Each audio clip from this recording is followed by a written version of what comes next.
This is a postcast edition of the Locked On Jets podcast here on Sunday evening, December 11th, 2022. I'm your host, John B. from GangreneNation.com, welcoming you to the show. This is a daily podcast covering the New York Jets. We have new episodes each day through the week, Monday through Friday, and then bonus episodes as needed, such as this postcast episode, recapping a Jets loss as the Jets fell to the Buffalo Bills 20-12 in Orchard Park on Sunday, a game played in bad weather.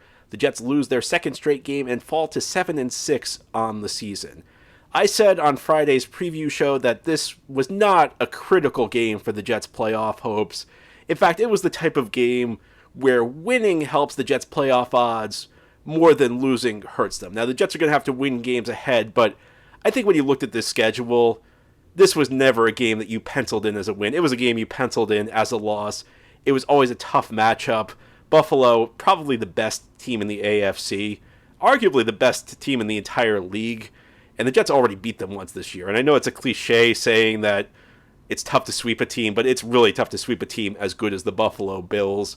They were just a tough matchup on all phases of the game. This was never a game that I feel like you looked at and you said the Jets have to win this game. It was never a game you looked at and said you're expecting the Jets to win this game. Heading in, I was expecting kind of a hard-fought loss, and that's exactly what we got.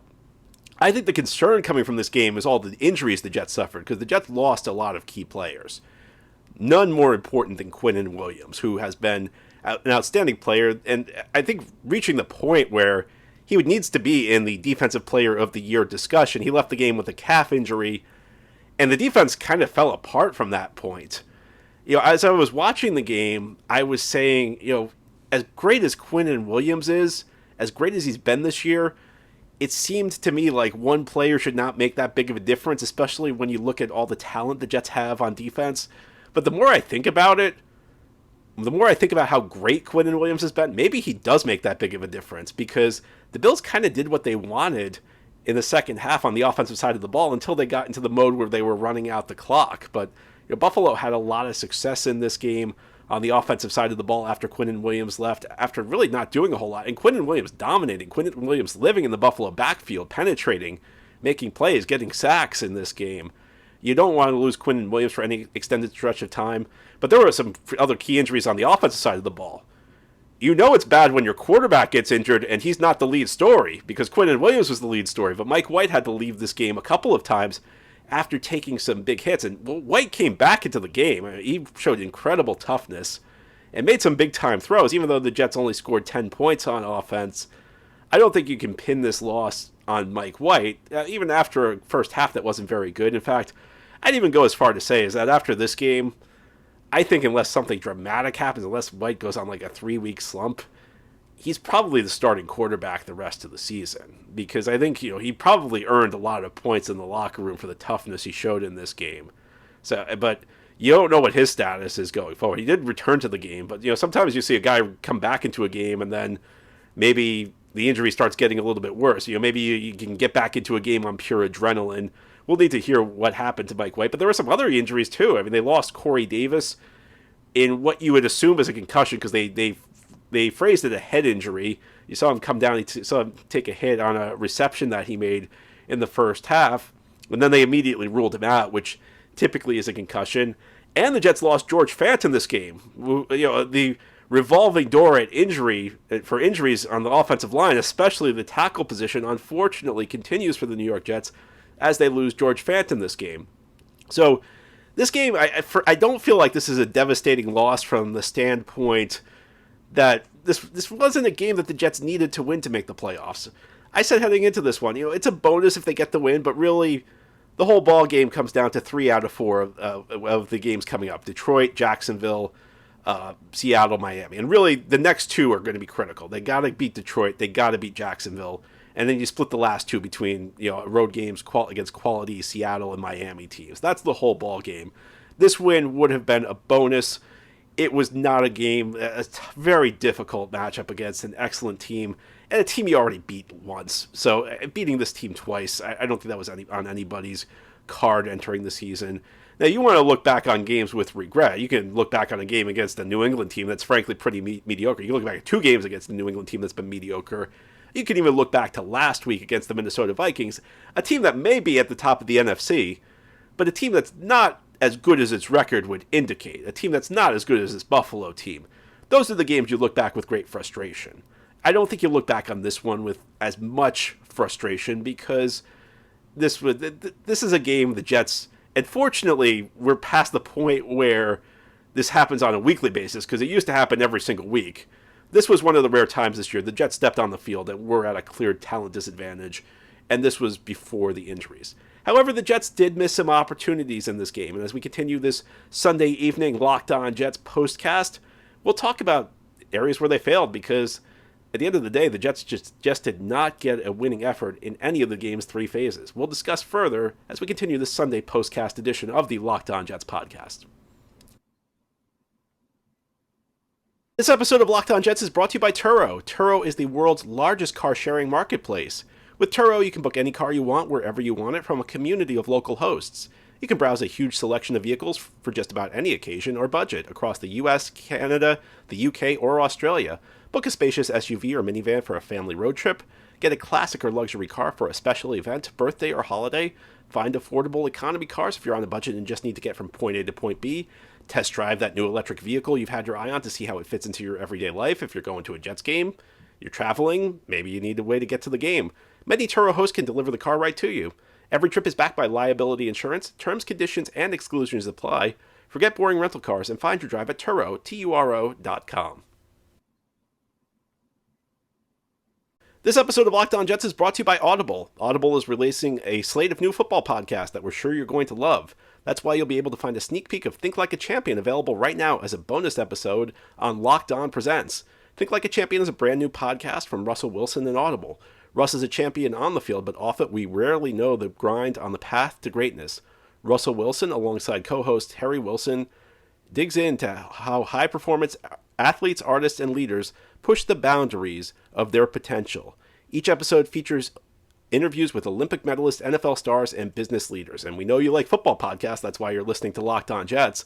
So head on over to Locked On Presents for a sneak preview of Think Like a Champion, or catch the full series available anywhere you get your podcasts. Available everywhere now. Audible, get in the game. This is the Locked On Jets podcast here on this Sunday evening. It's a postcast edition of the show after the Jets lose to the Buffalo Bills 20-12 today in Orchard Park, New York. A game where really the Jets did not get a winning effort in any of the three phases of football.